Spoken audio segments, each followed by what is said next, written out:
just to clarify, the votes were counted, I think, 3 times, because Andy and I are students of English, and counted as last point even when it's only up to 45.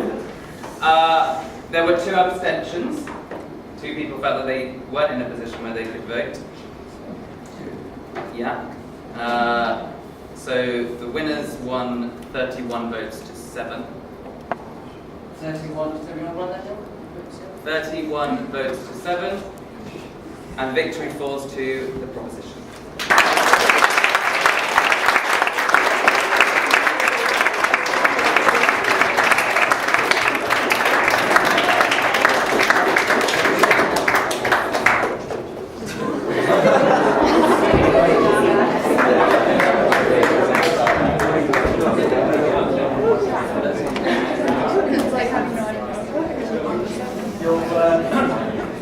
Notice I'm not wearing my helmet.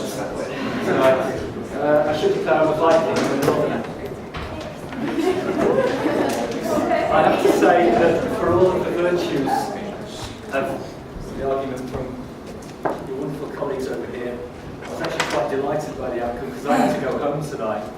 10 years ago I got a version of this. My wife said to me, in this house I believe that the terms Eastern and Western are no longer appropriate classifications to be used in our international relations. And you've all met my daughter, who is a product of East and West. So I'm delighted by the outcome from that point of view. I would like to, first of all, begin by thanking you indeed. I think this is an extraordinary collaboration, and collaboration has been very much one of the key points that I wanted to make about this. What you have all brought to this over the weeks. We designed a course, Jen here, who I must also thank. Please can we have a round of applause for Jen?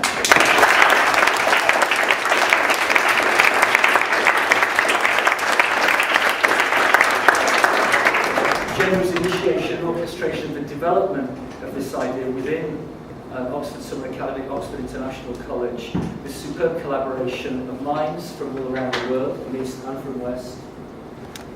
Students studying different syllabuses towards something bigger, something that's about tomorrow, which is very much the thing that I've said. And so often, the subjects for tomorrow are the children of the subjects of today. So things like English and history start to give way towards things like politics and international relations.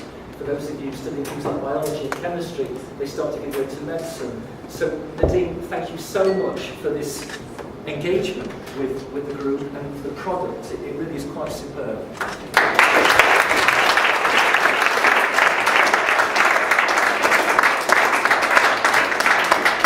There are no prizes tonight. The prizes with virtue of victory. I really have to just close by commending each of the individual speakers.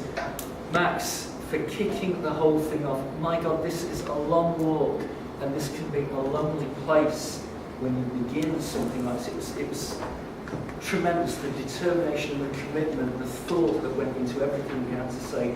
Sincerely impressed. There's so much dimension to public speaking and to delivery, and in terms of the dimensions of the arguments that the team offered, I think I'd like to, my 2 gentlemen here, Ago and Sam, for the cultural dimensions, the injection of elements of humour and personality, and these are things that contribute so much to kind of winning an audience, and sheer charm, and again, the rigour with which you push your ideas through, that was just fantastic. I'd like to unite 2 members from one side and the other side, Andy and Erin. Please, I don't ever want to be the wrong side of the argument. Frightening the thought of combined intellect, you know, coming in on me. Team captain Alistair, it reminded me of American football. The half's supposed to last 15 minutes, so it lasts about 3 hours. My God, you worked hard for those 4 minutes, and you fended and you battered and you kept going. And actually, that was a feature for the whole evening, that there are moments where, you know, you can almost lose the thread of where you are, and you kept going, and that was remarkable. I really can't stress that enough to any of you that haven't done anything like this thus far. It is one of those very, very difficult things, and the ability with which you engaged with that was really quite phenomenal. Turning finally to the members of the teams that I've not mentioned. Rachel, I think the range and dimension that you offered in what you gave, so the authority with which you spoke, it really was most impressive.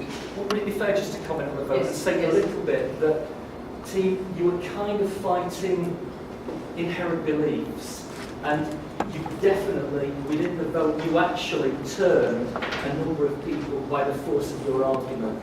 So I can't say that enough in terms of what might seem a sort of quite a big victory from one side over the other. There was, if you like, a certain outlook that people brought into the room, and you know, it's phenomenal. Some of the work that was done to do that. Hannah, the vigorousness of the debate and the poise with which you rebutted things, I think it was quite extraordinary. I couldn't have anything like that at your age. Quite remarkable. Valeria, the cultural depth and the nuance that you offered, again, it was something else. I'm close just by saying that I was extremely busy over this week and I glanced at the title of the Dean and I actually thought it's not very promising. Oh, how utterly wrong I was and what you've shown me tonight. I can't thank you all enough. Please, can you stand and just have the audience one more time?